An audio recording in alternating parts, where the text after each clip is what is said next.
The cruise boat that mysteriously sank in Mandovi River weeks ago continues to lie half submerged, rusting along the Panjim riverside. The abandoned vessel has sparked growing concern over the safety hazards, pollution risks, and the negative image it casts on the Goa's capital for both locals and tourists. ह्या वेळार तूं पळोवंक शकता तर सध्या सुकती लागल्या कारणान ही जी एक मिनी क्रूज बोट ती पार्टी बोट ती हांगा 3-4 दीस पयलीं हांगा बुडलेली आनी आतां ती उदक चड आसल्या कारणान दिसना जाल्ली. आतां ती सुकती आसल्या कारणान आतां ती दिश्टी पडटा आनी हें पळय सारकी ती मदीं आसा ह्या मांडवी नदीन.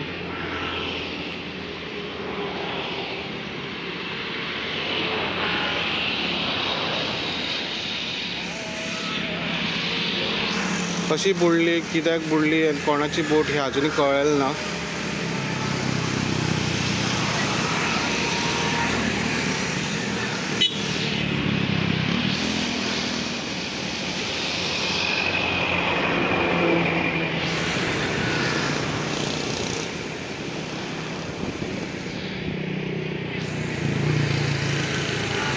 हेचेर आमी कॅप्टन ऑफ पोर्टाक विचारतले हेचेर कितें करता.